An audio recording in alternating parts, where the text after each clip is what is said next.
Hey everybody, what's going on? And welcome to Guns N' Roses Central. And it's time to do another episode of Guns N' Roses True Stories. So if you guys enjoy my channel, please show your support on Patreon. So the link to my Patreon page is down below in the description box.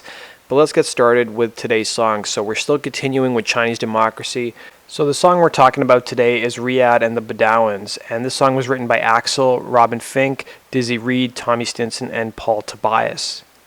Now, the first time the song was played live was on New Year's on January 1st, 2001 at the House of Blues in the US.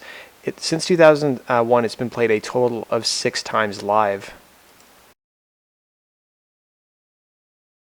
Now, Axl's talked about the song in one of the excerpts from the Chinese Democracy CD cover. He said, Riad is the name of my one-time momentary brother-in-law, Aaron Everly, went by when I knew him. Of part Lebanese descent and former student of Pepperdine University, he claims to be an international arms dealer billionaire with ambitions of the king of the world. He claims to fund several medical organizations and underground Nazi organizations around the world who says his heroes are Napoleon and Adolf Hitler. He claims his most prized asset is his anonymity.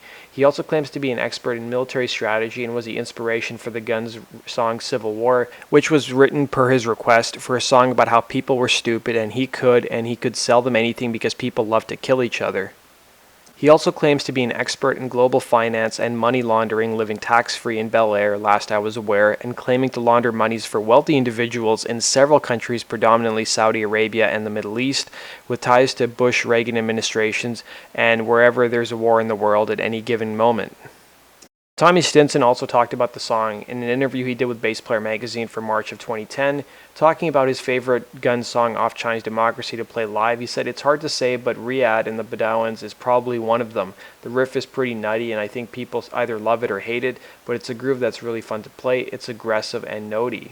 DJ Ashba also talked about the song in 2011 with an interview he did on the Night Train chat. He said, talking about the hardest Guns N' Roses song to play, I think definitely one of the hardest on Chinese could be Riad. It's an insane song to play and probably one of the hardest to sing too.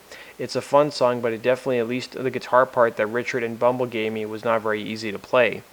Bumblefoot also commented on the song with Ultimate Guitar in July of 2014. He said, the first time I met Axl, he came down to rehearsal and we jammed to his song Riad, and he was yelling in my ear. This part of the song reminds me of Hey Bulldog from the Beatles. I was like, yeah, you're right. So about a year after Chinese Democracy came out, Guns N' Roses got hit with a lawsuit by 2 independent record companies claiming that Guns N' Roses stole parts of Riad and the Bedouins from an artist named Ulrich Snauss. So they sued Guns N' Roses and Universal Group, claiming a track off Chinese Democracy copied portions of 2 songs by German electronic music artist Ulrich Snauss.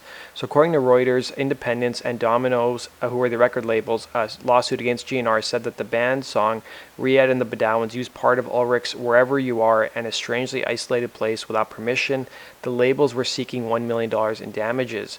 So it's pretty noticeable that there's a lot of similarities between some of the samples at the beginning of Riad and the Bedouins, and if you compare them to Ulrich Snauss's songs, they're pretty much identical. And the 2 Snauss songs came out well before Chinese Democracy did, so they came out in 2001 and 2003. Now, Ulrich Snauss is celebrated within the underground music scene. The German producer would, however, be an unlikely influence for Guns N' Roses. His music has a melancholy tone, suggesting complex emotions instead of screaming, clumsy metaphors over wailing guitar solos. Now, Domino Records lawyers claim that they actually contacted Geffen Records on February 26, 2009, and the label attempted to explain the samples away.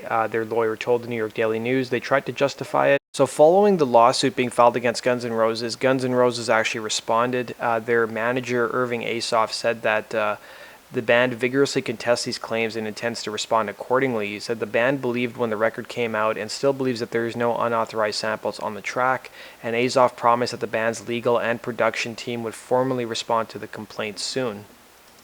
Now, Irving Asoff also stated that the snippets of the ambient noise in question were provided by a member of the album's production team, who basically assured them that the few seconds of sound were obtained legitimately. Going further, he added, while the band resents the implication that they would ever use another artist's work improperly and are assessing possible counterclaims, they are confident that the situation will be satisfactorily resolved.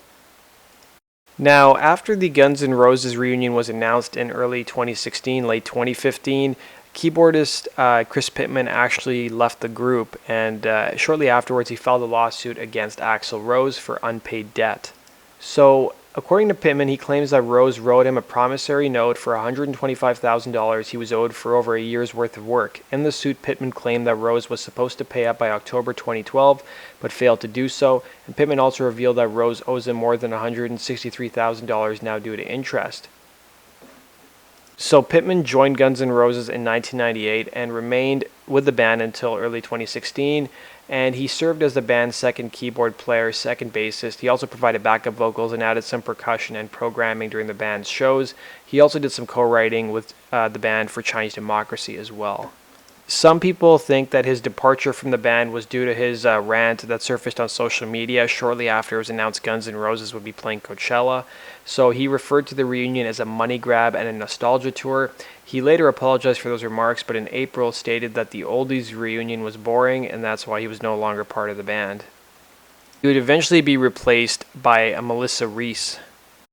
It was reported in April of 2016, according to GNR Truth poster MSL, that some of the Guns N' Roses members were reportedly upset at financial deals due to the Guns N' Roses reunion. So Guns N' Roses insider MSL claimed that Chris Pittman wasn't asked to take a pay cut.